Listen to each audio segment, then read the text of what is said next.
Bienvenue à tous dans l'émission politique de France Info ce matin. Quelques heures du grand débat qui opposera les deux candidats à la présidentielle. Le débat des soutiens sur France Info avec Florian Philippot, vice-président du Front National. Bonjour. Avec Richard Ferrand, secrétaire général d'En Marche. Bonjour à tous les Bonjour. deux. Bonjour à vous, Jean-Michel Apathy. Bonjour Fabienne. Et la discussion commence sur l'euro. Oui, l'euro, il y aura bien sûr beaucoup de thèmes en débat, mais l'euro sera sans doute un des temps forts du débat de ce soir. Marine Le Pen explique volontiers depuis le début de la campagne que l'euro, c'est un boulet pour la France. On écoute Marine Le Pen.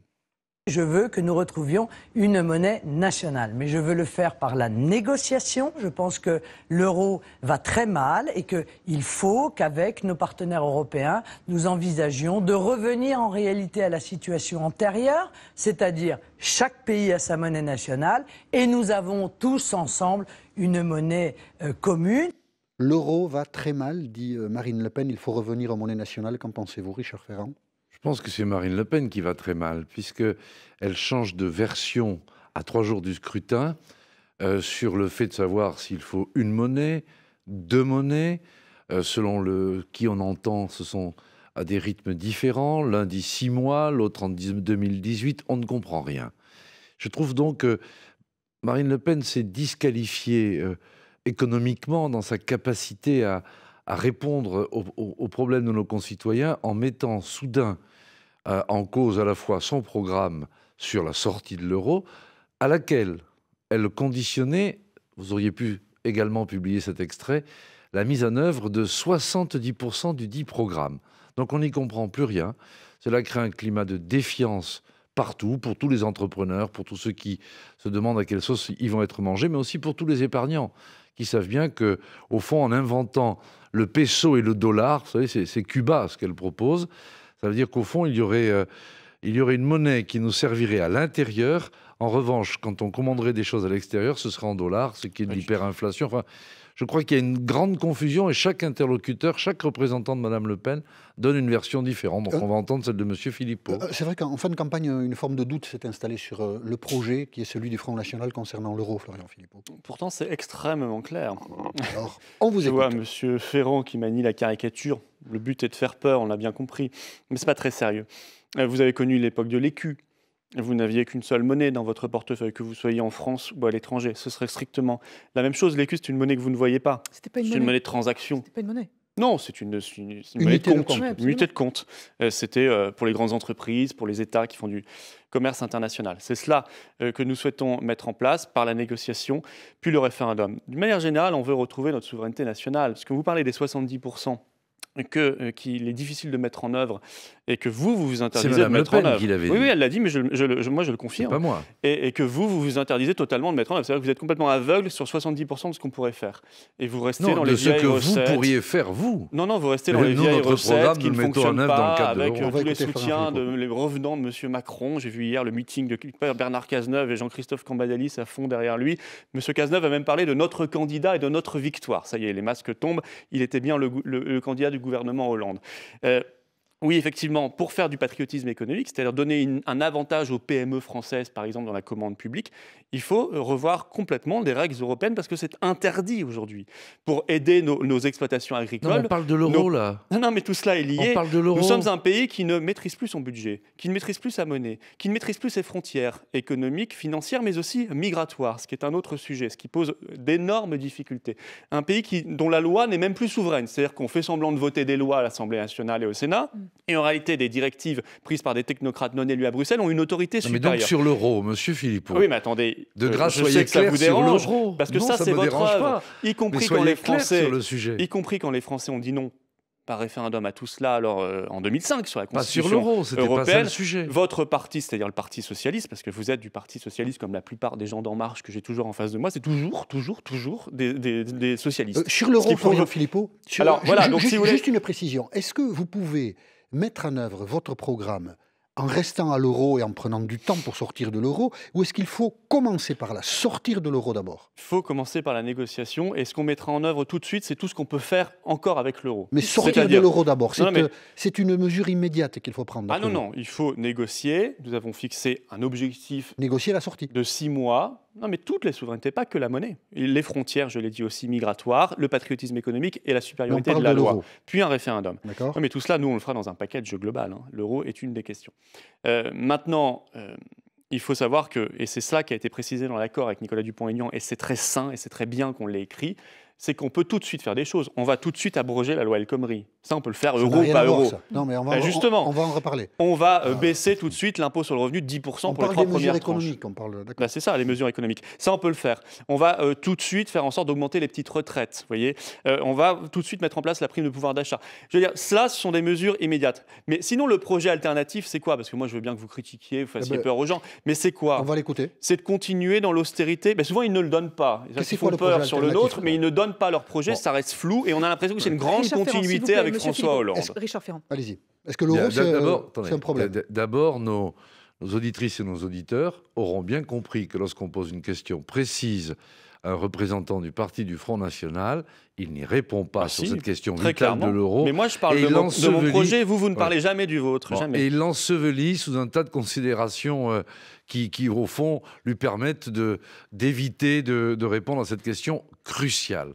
Donc, le projet que porte Emmanuel Macron, je le résumerai un peu comme ça. C'est à la fois libérer l'initiative, permettre plus d'initiatives, permettre le développement des entreprises en simplifiant leur vie, augmenter leur capacité d'investissement en réduisant l'impôt sur les sociétés et en le replaçant dans la moyenne européenne. C'est également un programme d'investissement public pour soutenir l'activité. Mais son programme, l'euro est un frein à l'activité des entreprises aujourd'hui? Absolument pas. Son programme, c'est très concret. Non, baisser de 33 à 25% l'impôt sur les sociétés, pourquoi il l'a pas fait quand il était à Bercy? C'est pas concret. Il avait 2 ans pour le faire. Je continue si vous voulez bien. C'est également à côté de cette libération de la capacité d'entreprendre, c'est mieux protéger les individus. C'est pourquoi nous voulons un système d'assurance chômage qui soit universel pour les indépendants, les commerçants, les artisans, les exploitants agricoles qui peuvent très bien se trouver un jour en difficulté et se retrouver à devoir cesser leur activité. Aujourd'hui, ils ne sont protégés par rien. Sauf qu'à partir de 2 refus, il faut dire la vérité sur votre programme. Laissez-moi, s'il vous plaît, terminer. Vous ne dites pas la vérité. À partir de 2 refus, on n'a plus d'allocation chômage dans votre programme. On y viendra. Je vous laisse finir. Permettez, vous me dites que je n'expose pas le projet, dès que j'essaye de le faire. Il faut aller jusqu'au bout. Vous mettez... À partir de 2 refus, les chômeurs n'auront plus un seul euro d'allocation. Et ça, c'est extrêmement violent. Je continue. Donc, libérer l'économie, mieux protéger les citoyens, et également, pour que notre République se porte mieux, créer des règles sur la morale publique pour faire en sorte que, précisément, on échappe à ce que l'on sait aujourd'hui et réconcilier donc les Français avec le monde politique. Ceci, d'ailleurs, ferait que, lorsque Mme Le Pen est convoquée par la police, elle réponde à ces convocations et que le Front National paye ses dettes au Parlement européen, qu'il ne fréquente jamais, mais dont il se nourrit abondamment. Ça, c'est de la diffamation. Mais pour le reste, moi, attaquez-moi si c'est de la diffamation. Nous, on souhaite supprimer, si vous voulez, le pantouflage. Passer de banquier à ministre, de banquier à fonctionnaire, etc. et être peut-être en situation de conflit d'intérêts, ça, c'est un vrai problème. Et cette discussion, ce débat reprend dans une minute sur France Info, 8h41, Victor Maté. Convaincre les abstentionnistes, ne pas perdre de points. L'objectif des 2 candidats ce soir, débat télévisé entre Marine Le Pen et Emmanuel Macron à 4 jours du second tour. Il débute à 21h pour environ 2h30. De nombreux artistes réunis à Paris hier soir pour dire non au Front National.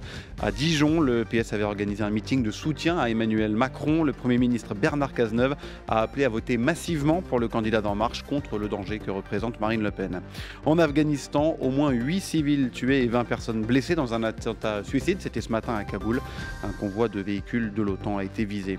2 mois après le Premier ministre israélien, le président palestinien Mahmoud Abbas, dont l'autorité est affaiblie, est à son tour reçu par Donald Trump.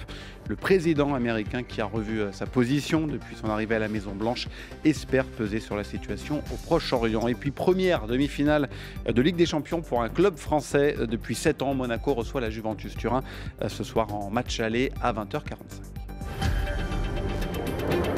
France Info. Florian Philippot avec nous, Richard Ferrand aussi pour débattre juste avant le grand débat donc, de ce soir entre les 2 candidats. Jean-Michel Questel. S'il est élu président de la République, Emmanuel Macron est décidé à modifier le code du travail, notamment sur les heures de travail dans les entreprises, parfois sur les conditions de travail, et aussi en limitant les indemnités prud'homales. C'est ce qu'il explique en exposant son projet. On écoute Emmanuel Macron.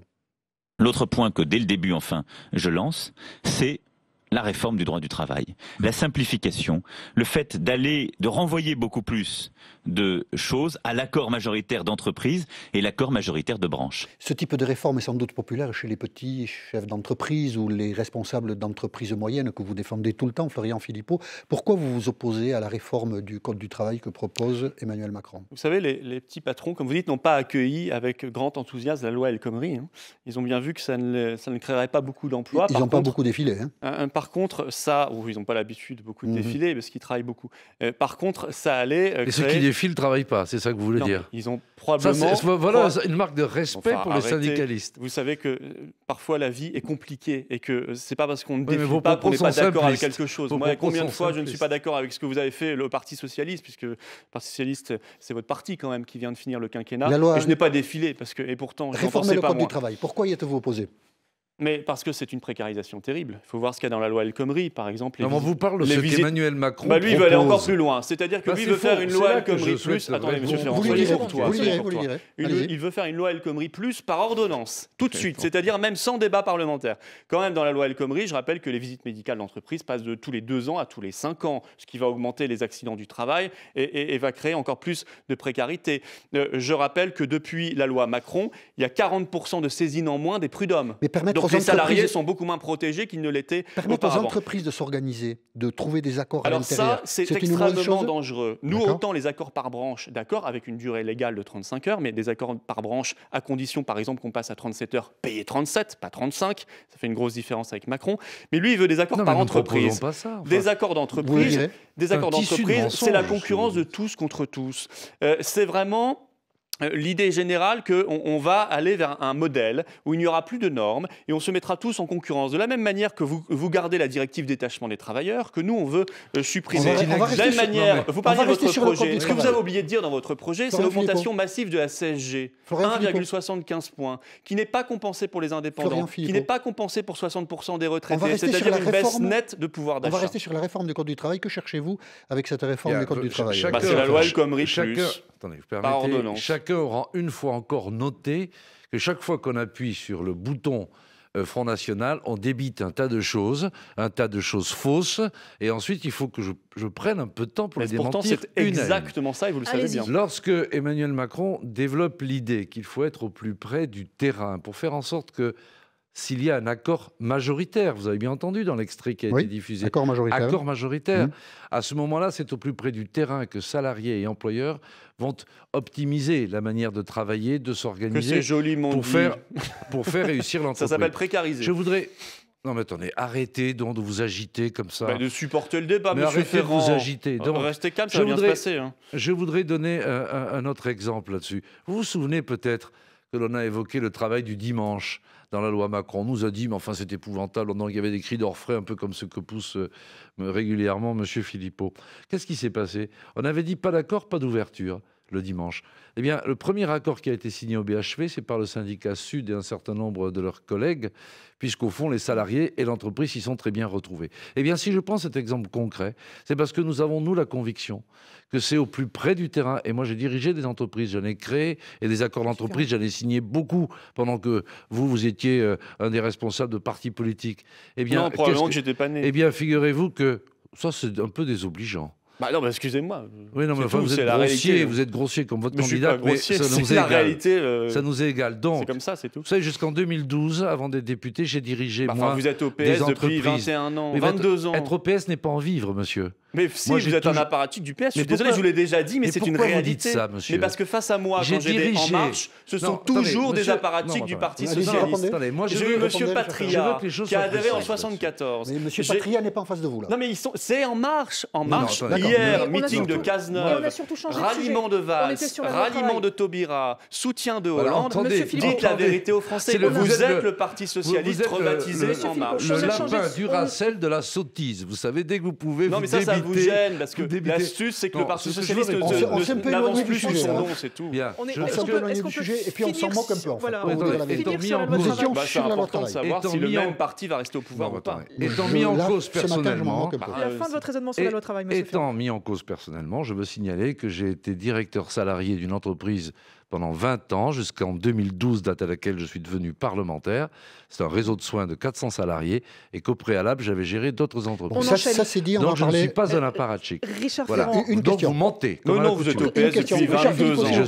Je suis adhérent au PS. S'il vous plaît, restons sur la loi travail. S'il vous plaît, restons sur la loi travail et les fameuses ordonnances. On est sur un terrain miné quand même avec la loi travail. Est-ce que les ordonnances, c'est vraiment une bonne idée? Est-ce que c'est très différent du 49.3?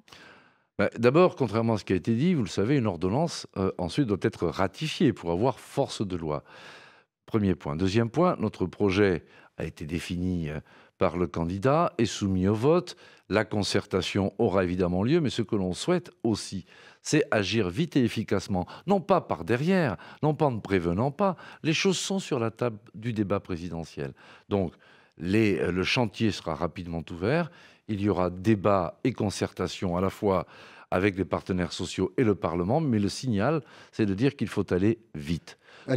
Trop d'évolutions nécessaires dans notre pays s'enlisent et n'arrivent pas à songer que certaines dispositions, entre le moment où on les annonce en projet au Conseil des ministres et le jour où ça devient réalité, il faut 2 ans à 3 ans. C'est juste insupportable. Aller vite, c'est de l'efficacité aussi. C'est ce que notre candidat appelait la guerre éclair antisociale. Donc effectivement, il veut aller vite, sans débat parlementaire, sans jamais de référendum. Ça, on a compris. Slogan et même dans à 2 €, je veux dire, si je puis dire. Nous, ce qu'on va faire immédiatement, on va retirer cette loi. Francs, comme vous voulez. On va retirer cette loi El Khomri. On va augmenter l'âge pour les personnes en situation de handicap de 20%. Nous allons augmenter de la même manière de 20% le minimum vieillesse. Il y a des urgences sociales dans le pays. C'est facile de tout augmenter. Hein. Attendez, on arrêtera. Il rase gratis en monnaie de singe. En même temps, il rase gratis mais en monnaie de singe. On arrêtera votre folie migratoire. À ce point d'évaluer Monsieur Ferrand, que les cadeaux seront en monnaie de singe. C'est vous qui êtes grossier là à parler tout le temps en même temps. On arrêtera en même temps. Vous croyez que je vais me laisser impressionner par votre crachoir? Mais soyez juste respectueux du débat démocratique. Mais je suis respectueux. Vous n'avez pas encore gagné. Vos banques et vos agences de com n'ont pas encore fait l'élection, ainsi que vos médias. Mais nous allons immédiatement... Qui vous invitent jour et nuit. L'Obs, par exemple, a appelé à voter pour vous. Assumez. Voilà, vous avez des grands patrons de presse derrière vous. Monsieur Arnaud, l'homme le plus riche de France, utilise son journal. Vous êtes aussi invité partout. Oui, heureusement, c'est la loi. C'est la loi. S'il y a quelqu'un qui ne peut pas tout de suite, nous allons arrêter cette folie migratoire qui est votre programme, celui du Parti Socialiste. Et monsieur où est dans votre programme la folie migratoire? Ça sert à rien. Mais dites où? Sourcez, soyez précis. Quand monsieur Macron est allé voir madame Merkel pour la féliciter d'avoir accueilli 1,5 million de migrants, a fait cette tribune dans Le Monde pour la féliciter. Des réfugiés qui fuyaient la guerre. 1,5 million. Alors si c'est ça l'avenir que vous voulez pour la France, non, ce n'est pas ce que sans frontières, parce que vous conservez Schengen, vous refusez les frontières nationales, et vous continuez avec cette politique qui est celle du Parti Socialiste, c'est-à-dire celle de monsieur Macron et la vôtre depuis des dizaines d'années, alors oui, ça coûte extrêmement cher. Nous, on fait des économies sur la mauvaise dépense publique. S'il vous plaît. Vous voyez, on ne peut pas débattre avec M. Ferrand parce qu'il a une technique, c'est qu'il parle en même temps que vous. Voilà. Mais même Jean-Michel et moi, du coup, on ne s'entend plus. On fait une pause juste pour 1 minute, 8h50 avec vous, Victor Maté. Le traditionnel débat de l'entre-deux tours, Emmanuel Macron face à Marine Le Pen, c'est ce soir à 21h sur TF1, France 2 et France Info. Ce sera la première fois qu'un candidat d'extrême droite participe puisque le débat de 2002 n'avait pas eu lieu. Il rêve encore de Matignon en cas de victoire de la droite aux législatives. François Baroin va mener la campagne pour les Républicains. Choix du bureau politique hier après-midi. Les législatives ont lieu les 11 et 18 juin.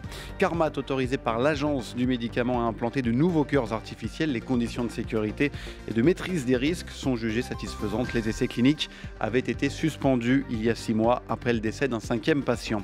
Le Real sans pitié pour l'Atlético, triplé de Ronaldo pour une victoire 3-0. Ce soir à 20h45, deuxième demi-finale allée de cette Ligue des Champions, Monaco-Juventus. En demi-finale allée de la Ligue Europa, cette fois Lyon se rend chez l'Ajax d'Amsterdam. Le coup d'envoi est à 18h45. France Info. Ferrand face à Florian Philippot. Ils ont vraiment l'impression d'avoir gagné. Ils nous concèdent du temps de parole. S'il vous plaît. C'est à la rotonde que vous avez décidé ça. Florian Philippot, vous avez pu Non. Un débat, vous avez pu vous exprimer, vous avez dit des choses. Richard Ferrand en a dit aussi. Quand on parle, c'est une concession. Allez, maintenant c'est moi qui prends la parole. Macron a décidé que les manants d'opposants avaient le droit de s'exprimer dans ces médias. Mais vous êtes mal réveillé aujourd'hui pour dire des sottises pareilles. Mais non, mais ça m'amuse parce que vous êtes amusant. Mais c'est pas grave. On va essayer de parler sereinement si vous n'interrompez pas. Et si vous ne m'interrompez pas non plus. C'est moi qui vais prendre la parole. Si vous êtes d'accord, parce Jean-Michel, que vous êtes nos invités, donc c'est moi qui vais prendre la parole. La société française est une société démocratique qui a une histoire, c'est une société complexe. Certains sont salariés, d'autres sont chefs d'entreprise, certains ont davantage de responsabilités que d'autres. Et quelquefois, on a du mal à comprendre ce que veut dire Marine Le Pen quand elle emploie le mot suivant. Écoutez. Il est, soutenu par l'intégralité de l'oligarchie. Il est le candidat de l'oligarchie et je suis la candidate du peuple. Dans cette oligarchie, elle a soutenu, elle participe de l'oligarchie dont je parlais tout à l'heure. Elle n'abuse pas du mot oligarchie, Marine Le Pen. Qu'est-ce que ça veut dire, oligarchie? L'oligarchie, c'est un peu l'inverse de la démocratie. C'est pas une démocratie aujourd'hui en France. C'est-à-dire que, vous savez, quand on a fait un référendum sur la Constitution européenne en 2005, il a été annulé. Je sais que vous dites mais c'est grave. Pour moi, non, mais ça me fait pas rire. Moi, c'est grave. Les Français ont dit non à 55%. Ça me fait sourire parce que moi, ça me fait pas sourire, ça me fait pleurer parce que je suis démocrate et républicain et j'aurais préféré que le vote soit respecté. Qu'est-ce qu'on voit derrière M. Macron aujourd'hui? On a vu la Commission européenne, plusieurs commissaires, le président qui sont intervenus. On voit des grandes entreprises qui sont ses amis et qui le soutiennent. Nous voyons des patrons de presse qui prennent position. M. Berger, le patron du Monde, par exemple, qui est ouvertement pour lui et d'autres. Nous voyons même l'UOIF, qui est l'oligarchie à l'islamiste. C'est-à-dire les islamistes de l'UOIF appellent à voter pour M. Macron. C'est la démocratie. Qu'est-ce que vous appelez l'oligarchie? Et même M. Macron, quand il a été interrogé hier matin dans une matinale sur l'UOIF, est-ce qu'il faut dissoudre? Vous savez, cette organisation qui reçoit des antisémites chaque année dans ses rassemblements, etc. Il a répondu, mais tant qu'il respecte les lois républicaines, on ne les dissout pas. Donc il a inventé le concept d'islamisme républicain. Écoutez, c'est une invention dont les Français sauront quoi en penser. L'oligarchie est un mot curieux. Je ne sais pas, parce que la caste, si vous voulez. Vous citez des gens qui prennent des positions dans une démocratie. Mais c'est tous ceux qui font la politique française depuis 30 ans, qui essaient de se perpétuer à travers des candidats, des créatures. Monsieur Macron, c'est une créature. Il faut y ajouter un autre père, Monsieur Hollande, dont on voit bien qu'il est presque plus en campagne que le candidat lui-même. Hier, il a demandé à son gouvernement de faire un meeting de soutien. Madame Royal était là au premier rang chez vous. Monsieur Valls veut participer et il y participera de la majorité présidentielle puisque Macron l'a accueilli. Voilà, c'est ça l'oligarchie. Face à cela, nous on veut faire, attendez, juste sur fini là, je laisserai la parole à M. Ferrand. On veut faire des référendums d'initiative populaire et la proportionnelle. Je vais poser une question, Florian Philippot. Est-ce que certains soutiens vous embarrassent, Richard Ferrand, notamment par exemple celui de François Hollande? Non mais écoutez, ça vous embarrasse ou pas? Nous portons le projet d'une alternance franche avec les 5 dernières années, mais aussi avec les 20 dernières années.